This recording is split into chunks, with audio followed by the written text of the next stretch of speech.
Next सबसे ज्यादा important, ठीक है। अब ये जो है ये सबसे ज्यादा इंपॉर्टेंट ऑर्गेनेली है, न्यूक्लियस, ठीक है। Nucleus is the most important organelle of the cell. कोई किस किस को इसका आंसर पता है कि why it is the most important organelle of the cell? कोई भी ऑर्गेनेली मौजूद है, ठीक है, तो सॉरी कोई भी सेल मौजूद है उसको कंट्रोल क्या कर रहा होता है? सेल का न्यूक्लियस कंट्रोल कर रहा होता है, ठीक है। आप ये ज्यादा सही से आंसर दे सकते हैं कि सेल को कंट्रोल न्यूक्लियस कर रहा होता है, यानी कि cell which is a functional and structural unit of life, उसको न्यूक्लियस कंट्रोल कर रहा है। That is why the nucleus is most important organelle, ठीक है। तो सबसे पहले रॉबर्ट ब्राउन ने 1838 के अंदर 1838 के अंदर इसको जो है वो स्टडी किया था, ठीक है। रॉबर्ट ब्राउन ने 1838 के अंदर इसको स्टडी किया था। और क्यों स्टडी कैसे कर लिया था? क्योंकि अगर आप सेल का स्ट्रक्चर देखें इस तरह से माइक्रोस्कोप के अंदर तो आपको न्यूक्लियस प्रोमिनेंट वो पोर्शन नजर आएगा, ठीक है। बाकी हो सकता है आपको नजर ना आए, तो न्यूक्लियस थोड़ा सा आपको इस तरह से नजर आएगा, तो उसको उसने नाम क्या दिया? न्यूक्लियस का नाम दिया, ठीक है। 10 माइक्रोमीटर इन डायमीटर होता है न्यूक्लियस अमूमन, ये एवरेज बताई जाती है, ठीक है। जरूरी नहीं कि सारे के सारे जो है वो 10 माइक्रोमीटर हो, ये एवरेज बताई जाती है। अच्छा, अब इम्पोर्टेड क्यों है? Because that is a control manager of DNA, या आप कंट्रोल मैनेजर ऑफ सेल, यानी कि सेल के अंदर जितनी भी एक्टिविटीज हो रही हैं, और जाहिर सी बात है सेल आपकी पूरी बॉडी बना रहा है, तो इसका मतलब है कि आपका डीएनए जो है वो वैसे वैसे कोड्स के ऊपर मुश्तमिल होता है जो कि आपकी पूरी पूरी लाइफ को सस्टेन कर रहे होते हैं। और न्यूक्लियस डीएनए कहाँ पे मौजूद होता है? न्यूक्लियस के अंदर, इसीलिए न्यूक्लियस जो है वो बहुत ज्यादा इंपॉर्टेंट ऑर्गेनेली होगी। कुछ सेल जो है उनके अंदर जस्ट एक सिंगल न्यूक्लियस मौजूद होता है, उनको क्या कहते हैं? मोनोन्यूक्लिएट, ठीक है। क्या कहते हैं? मोनोन्यूक्लिएट कहते हैं। और कुछ के अंदर क्या है कि दो न्यूक्लियस भी हो सकते हैं, उसको आप कह सकते हैं डाइन्यूक्लिएट। कुछ के अंदर तीन भी हो सकते हैं, ट्राइन्यूक्लिएट भी कह सकते हैं। और कुछ के अंदर बहुत ज्यादा न्यूक्लियस भी हो सकते हैं, उसको आप कह सकते हैं मल्टी न्यूक्लिएट। मोनोन्यूक्लिएट की एग्जांपल दूंगा, आपका जो न्यूरॉन सेल है इसके अंदर क्या है? एक न्यूक्लियस मौजूद होता है। जबकि मल्टी न्यूक्लिएट की एग्जांपल दें तो आपका मसल जो है स्केलेटल मसल जो है, स्केलेटल मसल जो आपके पट्टे हैं, इनके अंदर मल्टी न्यूक्लियस मौजूद होते हैं, ठीक है। अब हम बात करते हैं इसके पार्ट्स की, ठीक है, कि न्यूक्लियस किन किन चीजों का बना होता है। तो सबसे पहले है न्यूक्लियर मेम्ब्रेन, फिर है न्यूक्लियोलस, न्यूक्लियोप्लाज्म और क्रोमोसोम्स। ये वो पोर्शन है जिनसे जो है वो पूरा का पूरा न्यूक्लियस बना होता है। ये उसकी डिवीजन है, ये उसके पार्ट्स हैं जिनकी वजह से पूरा का पूरा न्यूक्लियस बना होता है, ठीक है। तो आइए इनको एक एक करके पढ़ते हैं। तो सबसे पहले है न्यूक्लियर मेम्ब्रेन, या इसको न्यूक्लियर एनवेलप भी कहते हैं, ठीक है। न्यूक्लियर एनवेलप भी कहते हैं। और ये क्या है? डबल मेम्ब्रेन स्ट्रक्चर है, ठीक है। डबल मेम्ब्रेन यानी कि न्यूक्लियस जो है उसको बाउंड किया होता है मेम्ब्रेन में। अब यहाँ पे प्रोकैरियोट और यूकैरियोट के अंदर डिफरेंस देखना चाहें तो उसमें देखें ट्रू और फॉल्स न्यूक्लियस का नाम आता है। प्रोकैरियोट्स और यूकैरियोट्स में मेन डिफरेंस यही है कि एक में ट्रू न्यूक्लियस मौजूद होता है और एक में होता है फॉल्स न्यूक्लियस। ट्रू न्यूक्लियस और फॉल्स न्यूक्लियस में क्या मुराद है? अगर मैं आपके सामने इधर ड्रा करूं स्ट्रक्चर एक किसका? प्रोकैरियोट सेल का और एक यूकैरियोटिक सेल का, तो ये आपके पास है यूकैरियोटिक सेल, और उसके अंदर आपको सेंटर में न्यूक्लियस इस तरह से मिलेगा, ठीक है, इस तरह से मिलेगा। जबकि जब आप प्रोकैरियोटिक सेल को देखेंगे तो उसके अंदर आपको न्यूक्लियस किस तरह से मिलेगा? इस तरह से जो डीएनए है वो इस तरह से पड़ा होगा, ठीक है। जस्ट डीएनए पड़ा हुआ है, साथ में हो सकता है प्रोटीन वगैरह मौजूद हो। तो दोनों में फर्क क्या है? कि न्यूक्लियर मेम्ब्रेन मौजूद नहीं होती प्रोकैरियोट के अंदर, जबकि ये मौजूद होती है यूकैरियोटिक सेल के अंदर, ठीक है। दोनों में फर्क यही है। तो न्यूक्लियर मेम्ब्रेन जो है वो मौजूद होती है यूकैरियोटिक में, और प्रोकैरियोटिक सेल में ये एब्सेंट होती है। और अब हम बात करते हैं, अगर मैं इसको इस तरह से ड्रा करूं, ठीक है, ये न्यूक्लियस आ गया और ये इस तरह से। अच्छा, अब जो है दूसरी मेम्ब्रेन में ड्रा करता हूँ, ठीक है। ये इनर मेम्ब्रेन आ गई इसकी। अब मैं ड्रा करता हूँ इसकी आउटर मेम्ब्रेन, ठीक है। इसकी आउटर मेम्ब्रेन को ड्रा करते हैं इस कलर से। तो इसकी आउटर मेम्ब्रेन जो है, जो इधर आ रही है, वो सीधी कंटिन्यूस होती है राइबोसोम के, सॉरी, एंडोप्लाज्मिक रेटिकुलम के साथ, ठीक है। एंडोप्लाज्मिक रेटिकुलम के साथ वो कंटिन्यूस होगी इस तरह से, यानी कि ये मेम्ब्रेन आ रही है, ठीक है। और ये सीधा कंटिन्यूस होगी एंडोप्लाज्मिक रेटिकुलम। कौन सा endoplasmic reticulum? Rough endoplasmic reticulum. ठीक है, तो अंदरूनी जो इंडर मेम्ब्रेन है वो सेल के पोर्शन जो है, जो क्रोमोसोम्स वगैरह हैं, उनको क्या कर रही है, उनको कंट्रोल वगैरह, उनको सेपरेट कर रही है बाहर के एनवायरनमेंट से। जबकि बाहर वाली जो मेम्ब्रेन है वो क्या कर रही है, वो सीधा कंटिन्यूस है किसके साथ?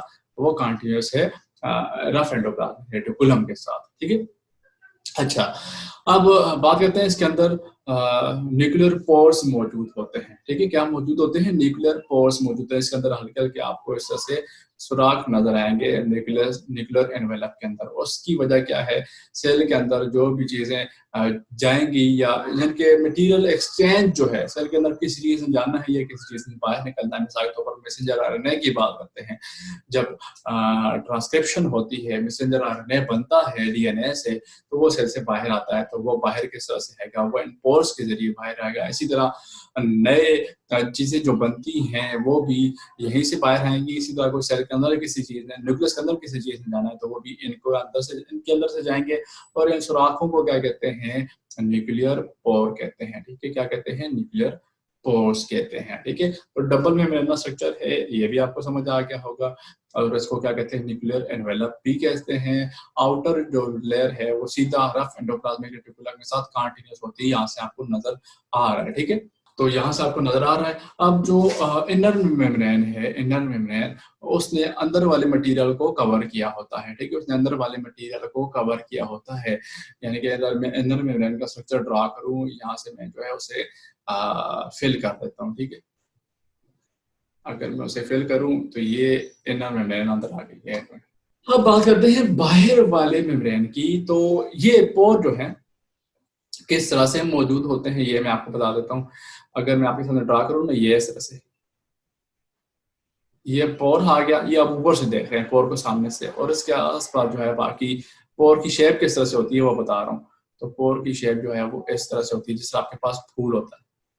ठीक है, इस तरह से एक पोर होता है और ये इस तरह से समझ लें। ठीक है,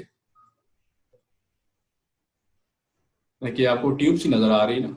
ठीक है, ये ट्यूब सी क्या है? ये ट्यूब सी न्यूक्लियस से बाहर निकली होती है इस तरह से। और ये जो है, ये जो आपको अंदरूनी पोर्शन नजर आ रहा है, ये बेसिकली क्या है? यहाँ से चीजें अंदर और बाहर जाती हैं, यहाँ से। ठीक है, ये अंदरूनी जो पोर्शन है, यहाँ से चीजें अंदर और बाहर जाती हैं। ठीक है, अंदर और बाहर जाती हैं, तो इनको कहते हैं न्यूक्लियर पोर। ये जो आपको हल्के के जो मैंने सुराख बनाए हैं यहाँ पे, ठीक है, इनको क्या कहते हैं? न्यूक्लियर पोर कहते हैं। ठीक है, और ये किस लिए होते हैं? Exchange of material, half the exchange of materials के लिए होते हैं न्यूक्लियर पोर। ठीक है, अच्छा, नेक्स्ट आते हैं न्यूक्लियोलस।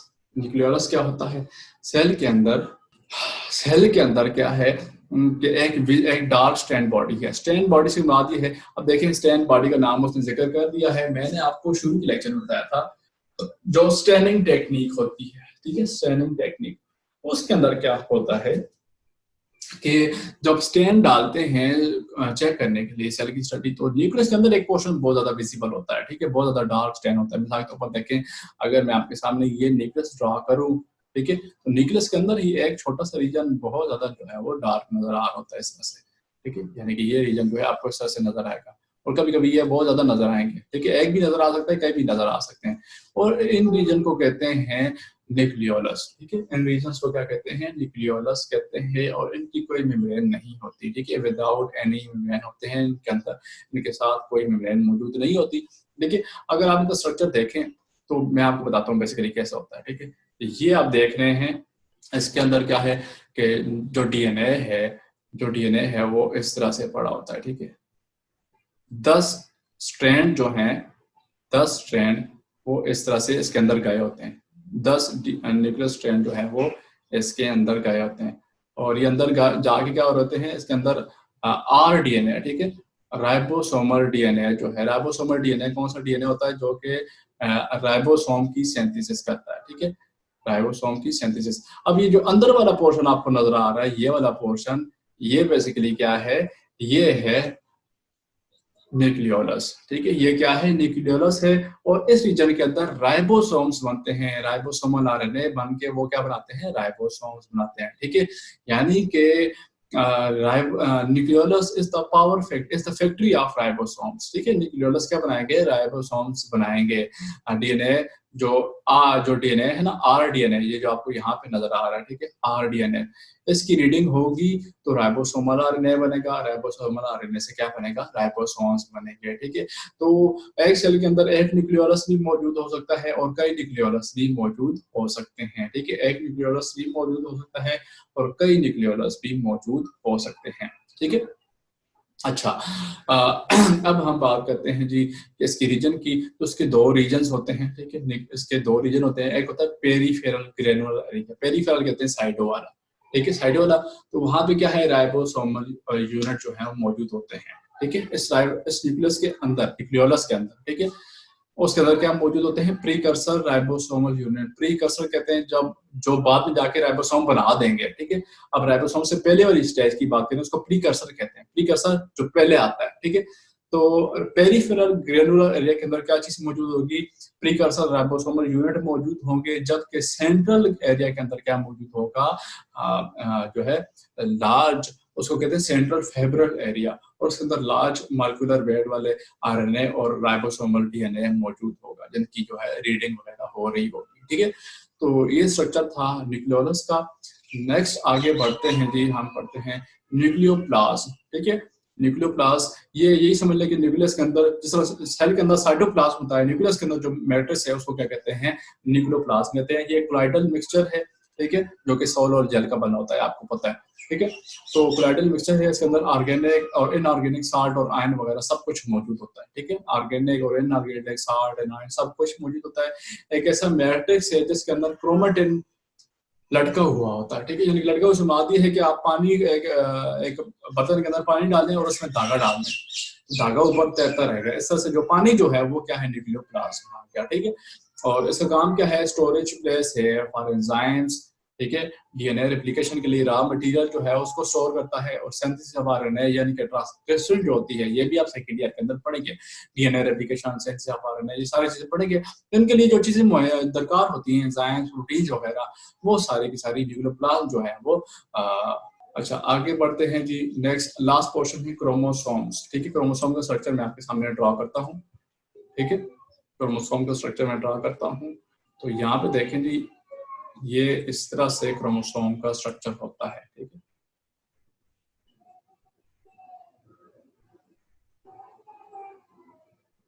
ठीक है, इस तरह से क्रोमोसोम्स आपकी बॉडी के, आपके सेल के न्यूक्लियस में मौजूद होते हैं, और सिर्फ सेल डिवीजन के दौरान नजर आएंगे। ठीक है, cell division, during cell division क्या होता है कि क्रोमोसोम अपीयर होंगे, during cell division chromosome appear होंगे। ठीक है, आम थ्रू आउट दी लाइफ जो है क्रोमोसोम अपीयर होंगे, सेल डिवीजन के बिना, मतलब थ्रू आउट दी लाइफ जो है, जब तक सेल डिवीजन नहीं होगी, आपको इस तरह मटेरियल नजर आएगा क्रोमेटिन की तरह। ठीक है, क्रोमेटिन, इसको क्रोमेटिन कहते हैं, यानी कि फाइबर लाइक मटेरियल डीएनए जो है इसका खुला हुआ पड़ा होगा, इसको क्या कहते हैं, क्रोमेटिन। इस तरह से आपको नजर आएगा। जब क्या होगी कि सेल डिवीजन होने लगेगी, तो ये क्रोमेटिन मटेरियल कन्वर्ट हो जाएगा क्रोमोसोम्स के अंदर। ठीक है, क्रोमोसोम्स के देखें बाजू होते हैं इस तरह से। ठीक है, इस तरह से बाजू होते हैं, और बीच में क्या मौजूद होता है, सेंट्रोमियर मौजूद होता है। ठीक है, बीच में क्या मौजूद होता है, सेंट्रोमियर, जिसके साथ इसके आर्म जो है, इसके बाजू अटैच होते हैं। और सेंट्रोमियर के ऊपर एक ऐसी प्रोटीन मौजूद होती है जिसका नाम है काइनेटोकोर। ठीक है, और काइनेटोकोर क्या होती है, ये वो साइट होती है जहाँ पे स्पिंडल फाइबर अटैच होते हैं। ठीक है, मियोसिस और माइटोसिस के अंदर जो आप देखते हैं स्पिंडल फाइबर अटैच होते हैं, वो दरअसल काइनेटोकोर के ऊपर मौजूद होते हैं। ये जो है कंपोजिशन के हिसाब से देखें तो डीएनए जो है एक प्रोटीन के ऊपर से बाउंड होता है, दूसरी प्रोटीन के ऊपर बाउंड होता है, तीसरी के ऊपर बाउंड होता है। बाउंड करते करते ये दूसरे के लड़ते लड़ते क्या बन जाता है, क्रोमोसोम बन जाता है। ठीक है, तो क्रोमोसोम की कंपोजिशन क्या होती है, डीएनए और प्रोटीन, जिनको न्यूक्लियोप्रोटीन भी कह सकते हैं, उसका बना हुआ होता है। ठीक है,